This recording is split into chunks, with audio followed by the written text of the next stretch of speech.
The stairs are gone. We must be collectively losing our minds. Losing our minds. Losing our minds. Losing our minds. Losing our minds. Losing our minds. Us humans seem to love action.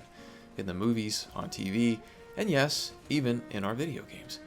Numerous game genres have incorporated action elements over the years, with varying degrees of success. The survival horror genre, originally predicated on tension and methodical pacing, was no exception. While some embraced the more high-octane, explosion-heavy experiences like Resident Evil 6 and Dead Space 3, horror purists were understandably concerned about the direction in which the genre was headed. In walks publisher Bethesda Softworks, who picked up on these fears. In April 2013, it revealed The Evil Within, a survival horror game intended to provide the good kind of fears, the ones hardcore horror fans were looking for. It would be the very first project from a new Japan-based development studio, Tango Gameworks. While the company itself had no name recognition, the individual leading it was arguably the most recognizable name in all of survival horror. Shinji Mikami, director of the legendary Resident Evil and Resident Evil 4, among many others, was sitting at the helm of The Evil Within's development. With such pedigree leading the way, it seemed as though survival horror could be on the verge of its next great series.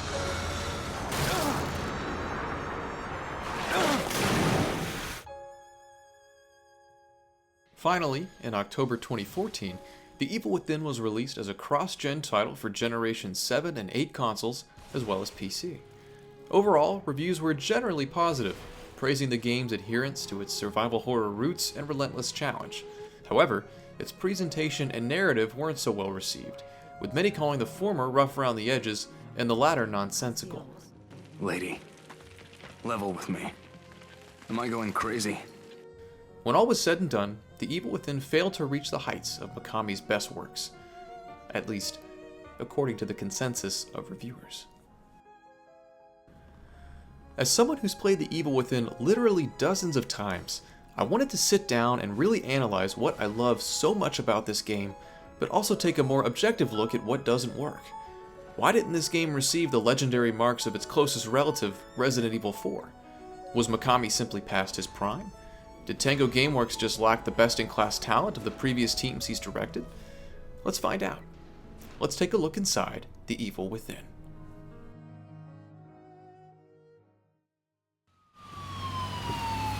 Sorry, detectives. I know you're just coming off a case, but I'm afraid we're gonna have to make a detour. The game's narrative focuses on police detective Sebastian Castellanos, as he and fellow officers Joseph Oda and Julie Kidman are called on to investigate a mass murder that's taken place at a local mental hospital.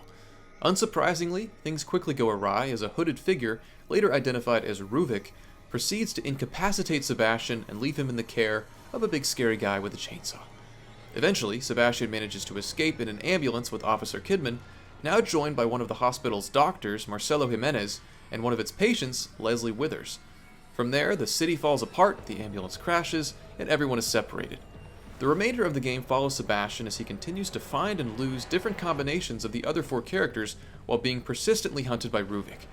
As you progress through the game, you begin to learn more about Ruvik's motivations and why you've all been trapped in some crazy nightmare reality. I'll refrain from revealing much more about the plot, but to speak candidly and critically, the story isn't great. The premise has promise, and the narrative does enter some interesting territory, but it's let down by weak writing and largely forgettable characters. Even Sebastian, the individual with whom we need to connect the most, is perhaps the blandest character in the game, lacking the charm and humor of one Leon S. Kennedy, despite being voiced by qualified actor Anson Mount. Where's everyone going? Bingo? As you progress through the story, you begin to realize that the vast majority of Seb's dialogue consists of him either questioning someone about what's going on, Doc, what the hell is going on? or just simply stating the obvious. One particularly egregious line occurs in Chapter 5. Let's just get out of here. There's something wrong with this place. Let's take a quick look at just some of what Sebastian has seen up to this point.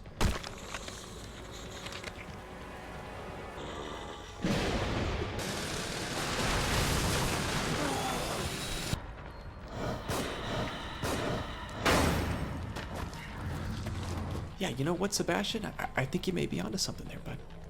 None of these characters evolve throughout the course of the game. You do learn more about them and their motivations, but they mostly just serve as confused victims running from one place to the next in order to progress the plot. Sebastian is essentially the exact same person at the end of the game that he is at the beginning, a cardinal sin of storytelling. Because of the subpar writing and character development, the performances are often flat. There's only so much someone can do with a script that doesn't deliver, and this one doesn't. Everyone all right back there? Just a few bumps, we're fine. That being said, there's a fair bit of interesting lore here, as well as a number of optional documents that shed more light on Sebastian's past. There's even some DLC that delves deeper into the character of Kidman if you're looking for more once the credits roll. If story is the most important element of a game for you, I can't guarantee you'll be satisfied with what you get here. What I can say is that the story never once detracted from my enjoyment of the game. It ultimately served to contextualize why I was doing what I was doing, and that was good enough for me. Mostly because what you're doing is just that much fun. You ever had the urge to just jump? When you're on a high place? Or the subway rolls by? Imagine if you had that urge for a minute straight. But before we get to the good stuff, let's take a few moments to discuss another element of the game that was widely criticized: the presentation. More specifically, the game's performance. I've historically played The Evil Within on a base PS4, and all of this footage was captured on a PS4 Pro. Regardless of which one you use, the game simply doesn't run well. At all. The game seems to aim for 30 frames per second, but regularly drops well below that. If there's a lot happening on screen, be prepared for some slowdown. It had been a while since I'd played the game before I captured this footage, and I found that it ran even worse than I remembered. Another unfortunate regularity is textures taking far too long to load, particularly during many of the cutscenes. They're not game-breaking, but they will likely break your immersion, which is often bad enough. A final, unique point of criticism leveraged at The Evil Within's presentation is its forced letterboxing. At launch, the game featured the black bars you're seeing now, and there was no way to remove them. Tango Gameworks claimed that this aspect ratio gave the game a more cinematic feel, and frankly, I agree. I seem to be in the minority on this, but I actually like the letterboxing. I normally play the game with it on, but opted to turn it off in this footage. I'm able to do that because Tango eventually gave in and patched in an option to remove the bars. The soundtrack fares well overall, often opting for a more subtle approach, perhaps to give the game room to develop its atmosphere. Things certainly pick up to match the mood of the more action-oriented segments, but it's unlikely you'll remember any of the tracks once you're finished with the game, with the notable exception of Claude Debussy's Clair de Lune, which is used to great effect, usually signaling the presence of a save room. Shit.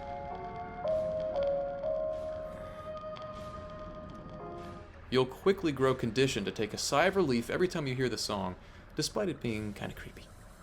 Despite just how severe some of the game's technical shortcomings are, they rarely impacted my enjoyment of the experience. Sure, they broke my immersion here and there, but never enough to make me want to stop playing.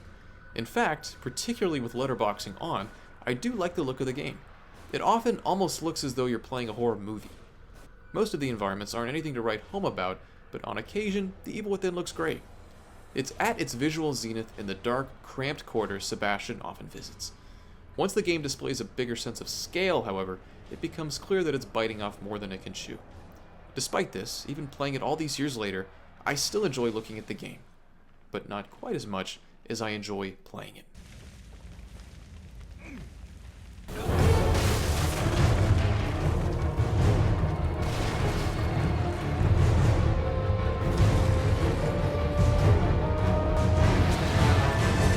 Throughout its 15 to 20 hour duration, The Evil Within tasks you with shooting, stabbing, blowing up, and occasionally sneaking around, all manner of horrific abominations. You'll initially be equipped with only a handgun to fend off the foes, but as the adventure progresses you'll acquire a shotgun, sniper rifle, grenades, and even a crossbow. Most of the arsenal is pretty standard fare, with the exception of the aforementioned Agony crossbow, as it's known in the game. The weapon is capable of firing different kinds of bolts, each with their own unique effect.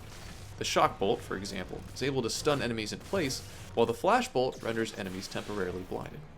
The various pult types generally have the same effect of stunning enemies in place, but they each have their own functional wrinkles to make them unique from one another. Unlike the other ammo types in the game, you're actually able to craft the crossbow's bolts with crafting resources that can be found tucked away in the environment and by disarming traps you'll regularly have to contend with.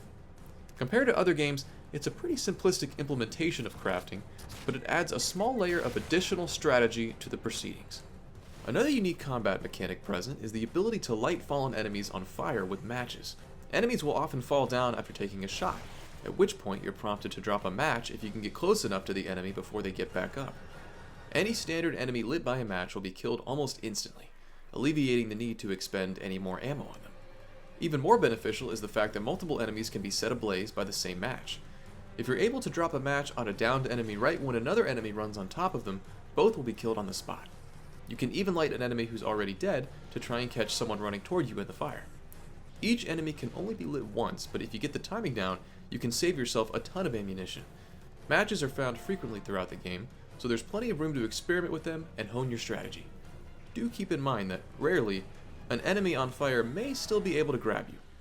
All of the game's weapons can be upgraded in various categories such as firepower, ammo capacity, and weapon handling, which is a good thing, because hitting your target in the Evil Within is often easier said than done. This is no third-person shooter, so don't expect to be mowing down hordes of enemies at a breakneck pace. The reticle moves considerably when Sebastian is aiming, making those precious headshots hard to come by.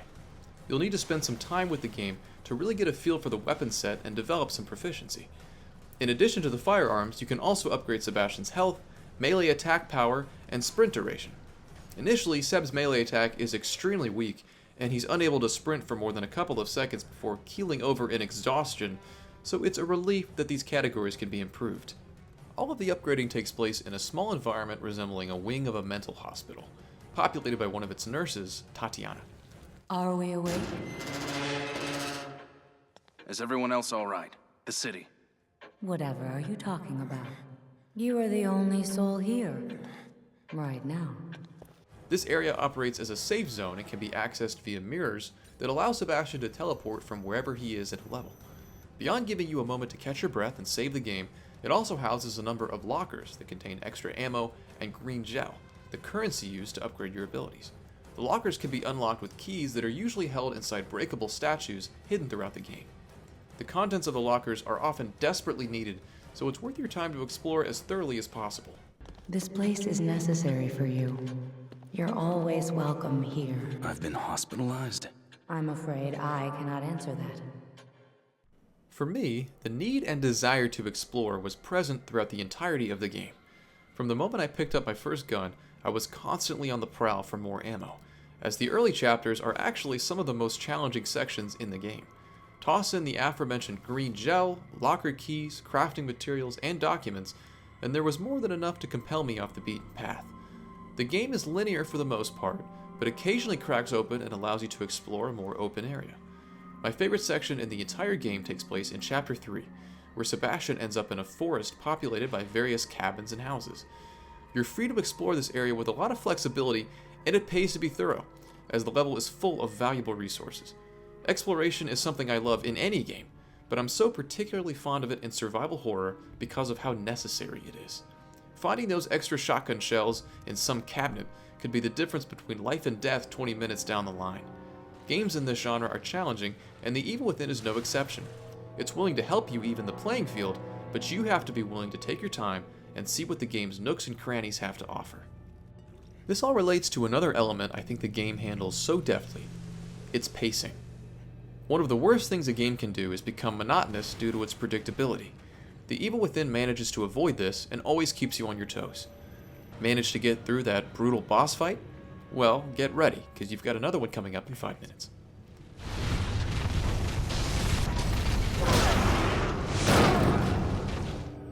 And just when you think you've had about as much as you can handle, the game gives you some downtime to catch your breath and replenish your supplies. They manage to maintain this varied pacing for the entirety of the experience, and the game is all the better for it. Some of the final chapters do get a bit more heavy on the action, but it never tips too far into that territory. Speaking of which, I discussed earlier about how this game was poised as a return to survival horror, in a time when AAA developers seem to be forgetting what originally made the genre so special. I think the game largely succeeds in this aspiration, but don't expect an experience akin to Mikami's original Resident Evil. This game is largely focused on combat, with some stealth thrown in for good measure. The puzzle solving is light. There are a few in the game, but it's unlikely any of them will slow you down for more than a couple of minutes. They're really easy, almost insultingly so. As I mentioned previously, I think this game's closest relative is Resident Evil 4. Both incorporate action elements surrounded by the tense pacing and resource management that have become the genre norms. The Evil Within does tend to be a bit slower paced with more opportunity to play stealthily, but it's abundantly clear that these games are closely related.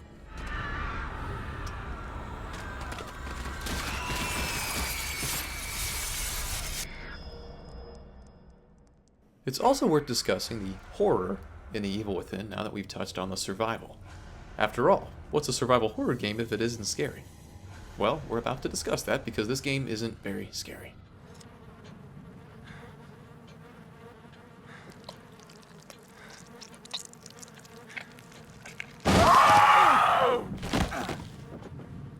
Don't get me wrong, anytime a woman with long black hair and an excessive amount of arms emerges screaming from a bloody floor, I'm a little bit unnerved.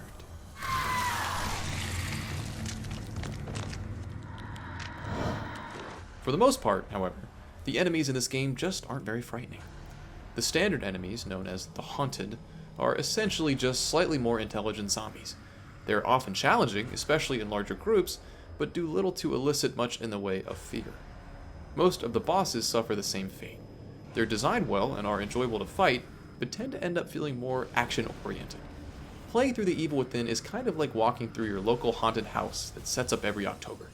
It has all of the traditional horror tropes, enough blood to fill a lake, spooky guys running around with axes, these small men. But rarely are these tropes used to truly frightening effect.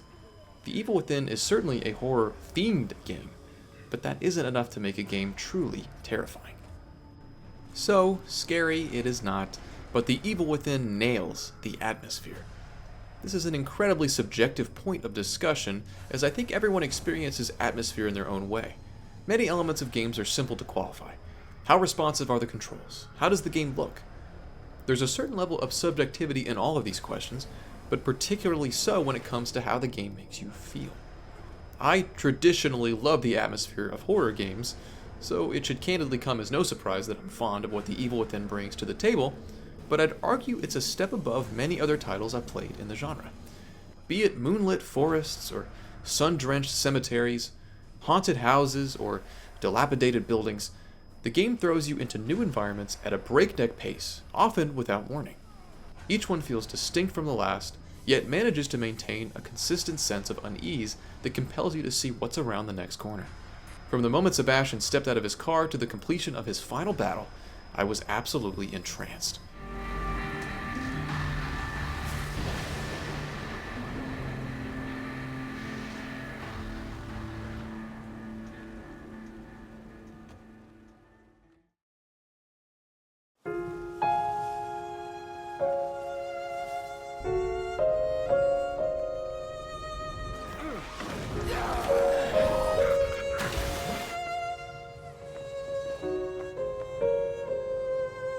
So, in the context of a game intended to bring survival horror back to its roots, is The Evil Within successful? While it certainly forgoes the heavy action emphasis of titles like Resident Evil 6, it's also a far cry from the puzzle-heavy, gradual pacing of the original Resident Evil. Ultimately, it falls somewhere in the middle, featuring a persistent prioritization of combat while still encouraging resource management and thorough exploration. It's not very scary, but it is drenched in a consistently tense and foreboding atmosphere. Whether or not this game is for you will depend largely upon what you're looking for in a survival horror experience. For me, The Evil Within is exactly what the Mad Doctor ordered, and is a nightmare I'll happily return to anytime. What do you make of it? Connolly, contact dispatch and let them know what's happening. Joseph, Kidman, you're with me. We're gonna have a look around. Right.